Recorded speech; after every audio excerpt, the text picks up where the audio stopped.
Le Maghreb est mort.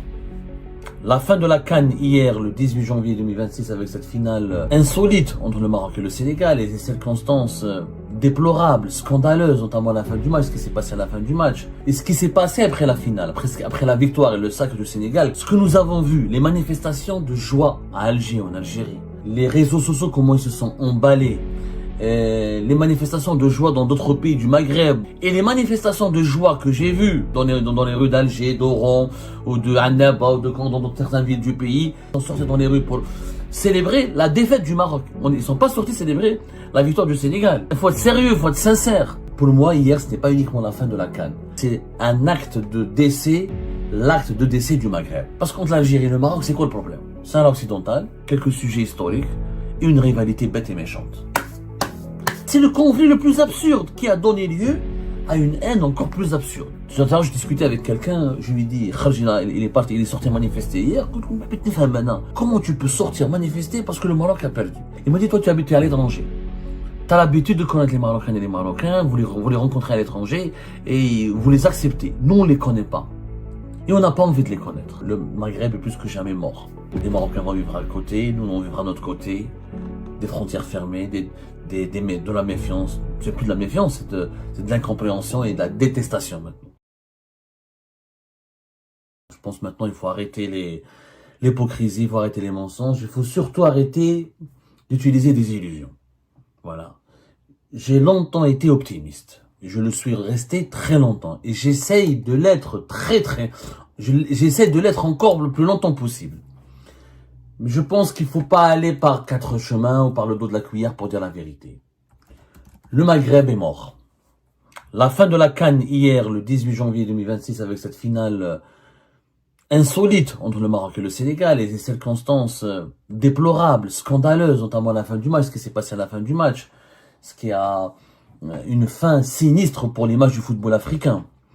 Et ce qui s'est passé après la finale, après la victoire et le sacre du Sénégal, complètement mérité, l'équipe du Sénégal, très belle équipe, brillante équipe, un beau pays, un grand pays que nous aimons tous. Le Sénégal, parmi les pays les plus adorables, les plus sympathiques du continent africain, parmi les pays les plus respectés, les plus respectables du continent africain. Rien à dire, le Sénégal mérite sa victoire. Mais ce qui s'est passé après la victoire du Sénégal, c'est pour ça que je dis, il faut vraiment pas aller par quatre chemins. Il faut aller droit au but, dire la vérité. Ce que nous avons vu, les manifestations de joie à Alger, en Algérie, les réseaux sociaux, comment ils se sont emballés, les manifestations de joie dans d'autres pays du Maghreb, surtout, le cœur du Maghreb, c'est l'Algérie et le Maroc.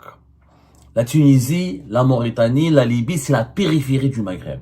Mais le cœur du Maghreb, c'est l'Algérie et le Maroc. Pourquoi? Quand je le dis, il n'y a pas de mépris à l'égard de la Tunisie ou à l'égard de la Mauritanie ou à l'égard de la Libye. Les deux pays les plus peuplés, c'est l'Algérie et le Maroc. Les deux pays les plus puissants économiquement et militairement et politiquement, c'est l'Algérie et le Maroc.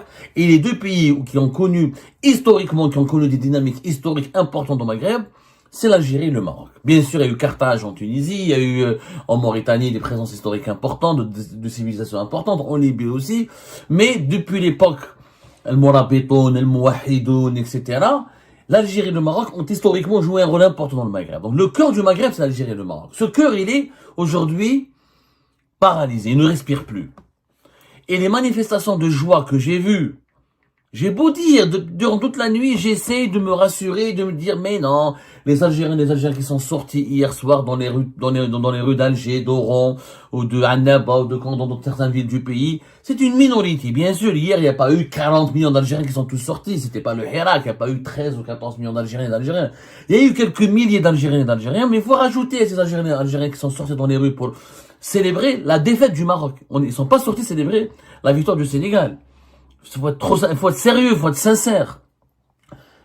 Les liens humains et économiques et politiques entre l'Algérie et le Sénégal sont pas du tout puissants.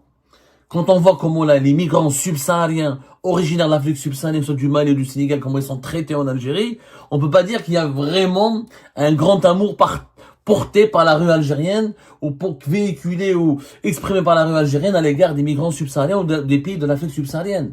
Hier, même si le Maroc avait joué contre le Ghana, contre le Zimbabwe, contre Madagascar, s'il avait perdu, les Algériens auraient manifesté en faveur de ce pays qui a gagné contre le Maroc. En réalité, les manifestations étaient une expression de joie de la défaite par rapport et vis-à-vis de la défaite du Maroc. La haine, je vous ai dit que dans une émission précédente, c'était la canne de toutes les haines. C'est la canne de toutes les haines. Ce qui s'est passé avec l'élimination de l'équipe nationale d'Algérie, les polémiques, les fake news, l'instrumentalisation des médias et des réseaux sociaux, on a ruiné les esprits. On a creusé encore davantage et on a approfondi encore davantage le fossé, voire les tranchées d'incompréhension, de tension, de méfiance et aujourd'hui de haine entre les Algériens, les Marocains et les Marocains. Faut dire la vérité. Pour moi, hier, ce n'est pas uniquement la fin de la CAN. C'est le début, je dirais même pas le début, c'est un acte de décès, l'acte de décès du Maghreb.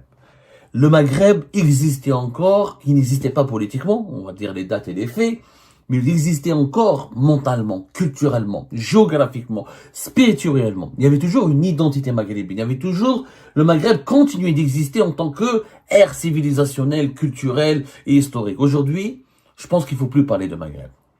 Honnêtement, le Maghreb est en train de mourir. Si c'était pas, il est déjà mort, on doit l'enterrer maintenant.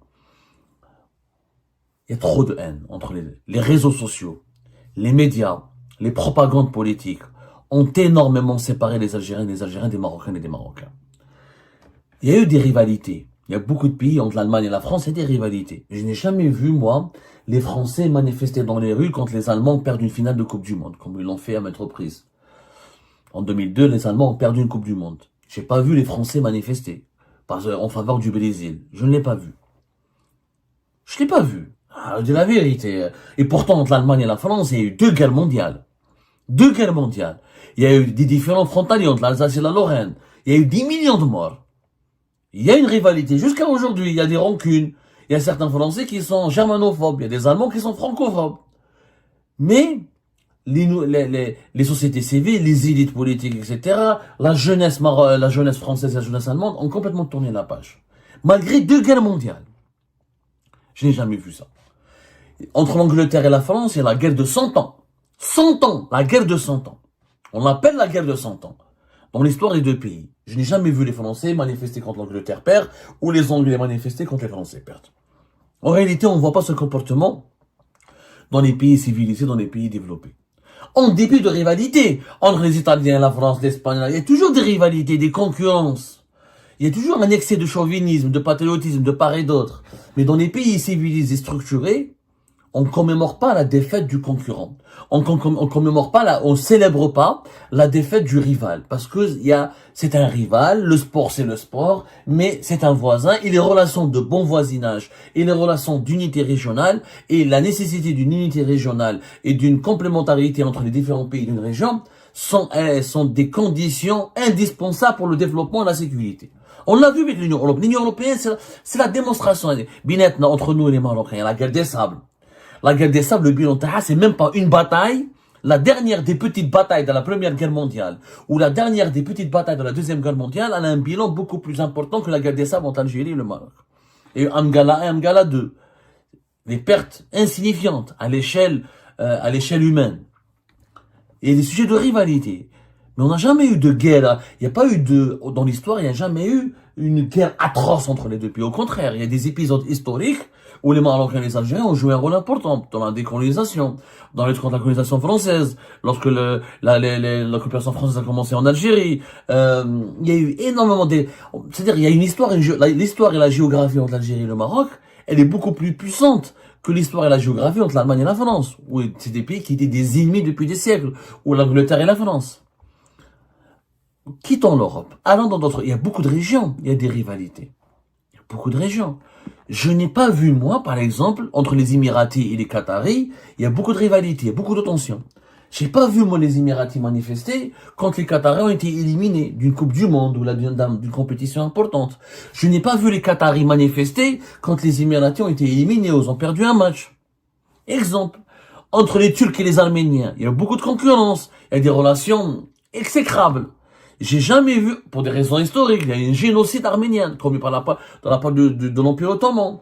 Je n'ai jamais vu des Turcs manifester de joie dans plusieurs villes du pays quand l'Arménie a été éliminée ou l'a perdu. Je n'ai jamais vu les Arméniens manifester de joie quand la Turquie a perdu ou a été éliminée. Je n'ai pas vu ça.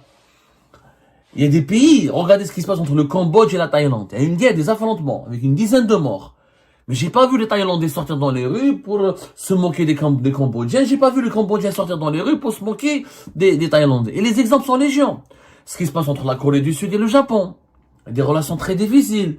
Etc., etc. Entre les Ukrainiens et les Russes. Est-ce que vous avez vu les Ukrainiens qui font la guerre aux Russes? C'est une guerre, Est-ce que vous avez vu les Ukrainiens sortir dans les rues et dire les Russes ne peuvent pas participer à la Coupe du Monde ou ne peuvent pas participer aux Jeux Olympiques? J'ai jamais vu ce comportement. C'est un cas d'école. Il faut l'étudier sérieusement. Ce qui se passe entre l'Algérie et le Maroc, il faut l'étudier sérieusement.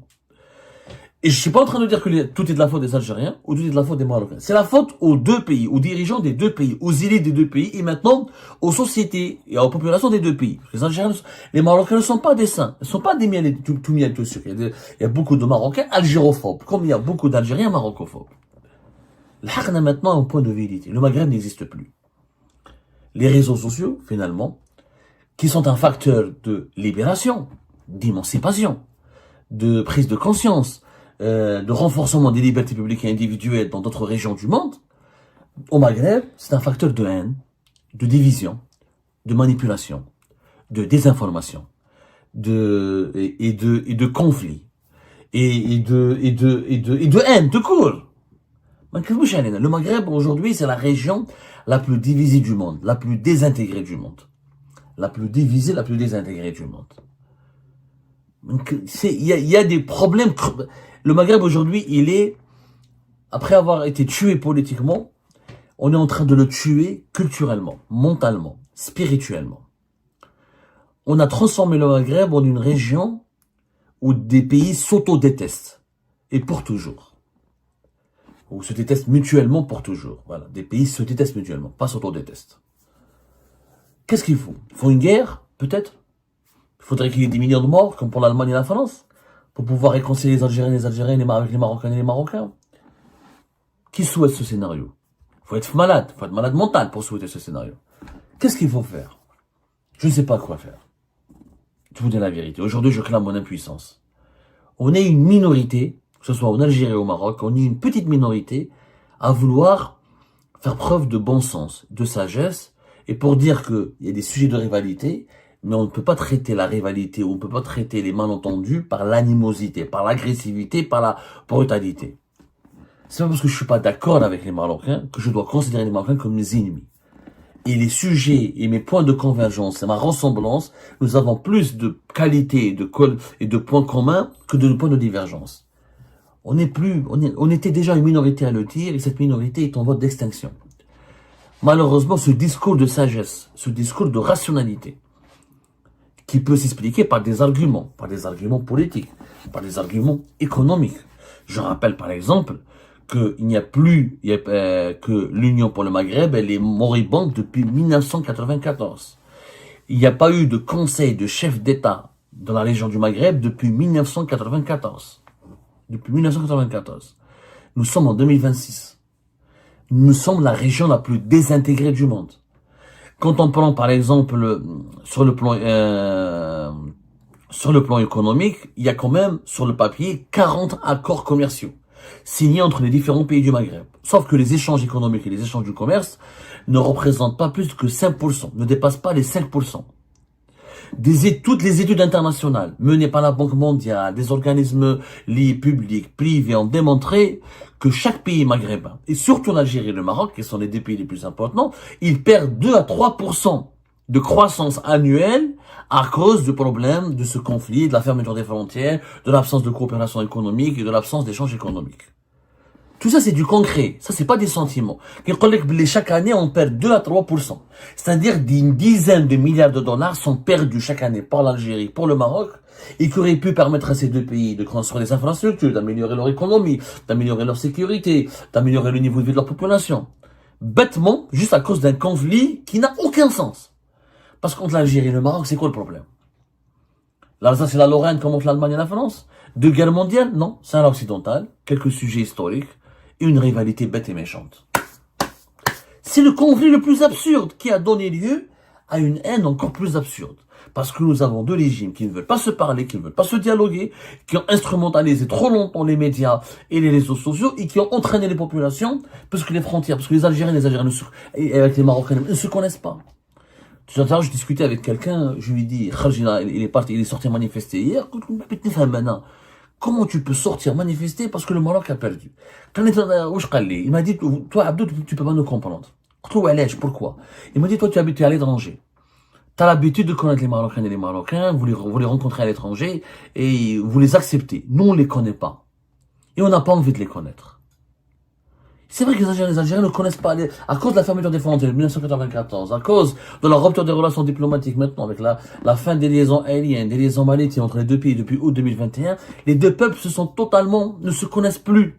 Quand on ne connaît pas quelqu'un, quand on ne peut pas lui parler, quand on ne peut pas l'approcher, donc on est prêt à écouter toutes les propagandes. On est prêt à subir tous les mensonges. On ne peut pas rencontrer l'autre, cet autre qu'on nous diabolise. Et c'est dans les deux exemples, hein. Je parle des Marocains et les Marocains qui peuvent pas croiser les Algériens et les Algériens, et les Algériens et les Algériens qui peuvent pas croiser les Marocains et les Marocains. Sauf à l'étranger. En dépit, il y a des familles communes, il y a des familles, il y a des binationaux entre l'Algérie et le Maroc depuis l'indépendance. Mais il se trouve que peut-être la démographie est en train de changer, que les nouvelles générations ne se connaissent pas, ne se fréquentent pas. Elles ne se connaissent qu'à l'étranger, au niveau de l'immigration, ou sur les réseaux sociaux. C'est catastrophique. C'est malheureux. Quand on voit ce que les Africains en Afrique de l'Ouest sont en train de faire, ou là au niveau de l'Afrique de l'Est, quand on voit les Américains, les Sud-Américains, quand on voit les Américains, les Européens, quand on voit comment la plupart des régions du monde sont en train de s'unir, de se solidifier, de créer des passerelles, de tisser des liens forts, pour affronter les nouveaux défis du monde d'aujourd'hui, les défis climatiques, les défis économiques, les défis sécuritaires. Quand je vois que les trois pays du Sahel, ils se sont alliés, ils ont créé une alliance des États du Sahel, malgré leurs moyens très limités, malgré leur histoire mouvementée, malgré leur situation très grave sur le plan sécuritaire et économique. Quand je vois ce qui se passe au Maghreb, je suis triste. Je suis triste.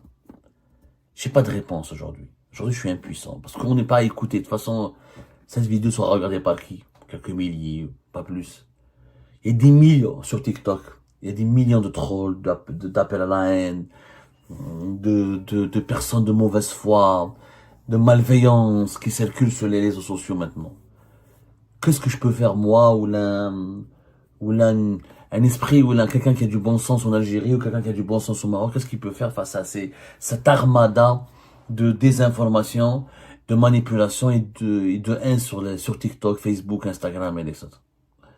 On est la région aujourd'hui la plus désintégrée. Et aujourd'hui, je pense que le Maghreb est plus que jamais mort. Les Marocains vont vivre à côté, nous on vivra à notre côté. Des frontières fermées, de la méfiance. C'est plus de la méfiance, c'est de l'incompréhension et de la détestation maintenant. Des relations diplomatiques rompues, etc. Jusqu'à quand ça va durer? Apparemment, ça va durer longtemps.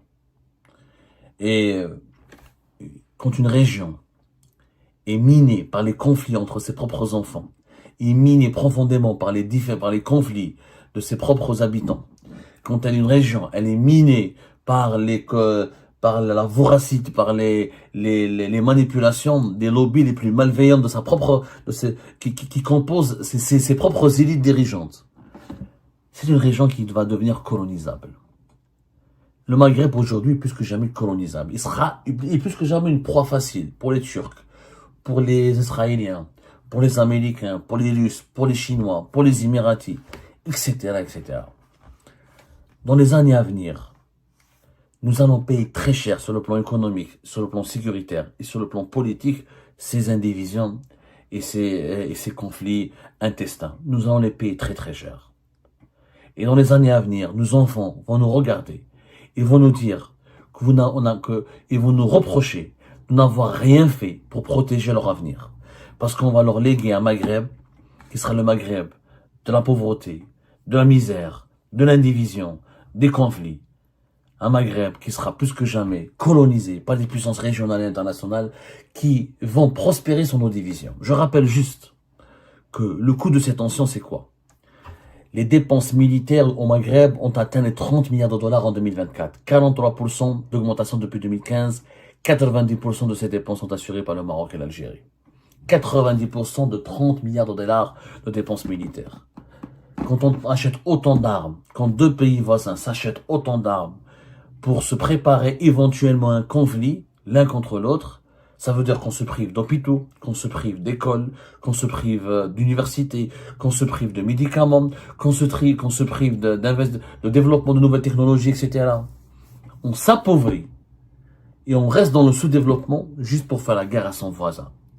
Alors que la méthode la plus simple aurait été de se parler, de se dialoguer, de trouver des compromis et de faire la paix. Et ben voilà les amis, c'est la fin de cette vidéo. Je vous remercie comme d'habitude pour avoir suivi jusqu'à la fin. N'oubliez pas de nous laisser vos commentaires et vos réactions sur cette vidéo et de vous abonner à la chaîne si vous n'êtes pas encore abonné. Donc voilà, ça fait vraiment plaisir de voir vos commentaires et vos réactions et vos discussions sur la section des commentaires. C'est très intéressant et je vous prie toujours de garder le respect et un petit peu la bonne ambiance pour tout le monde. Donc voilà, merci beaucoup et à la prochaine dans une nouvelle vidéo. Au revoir.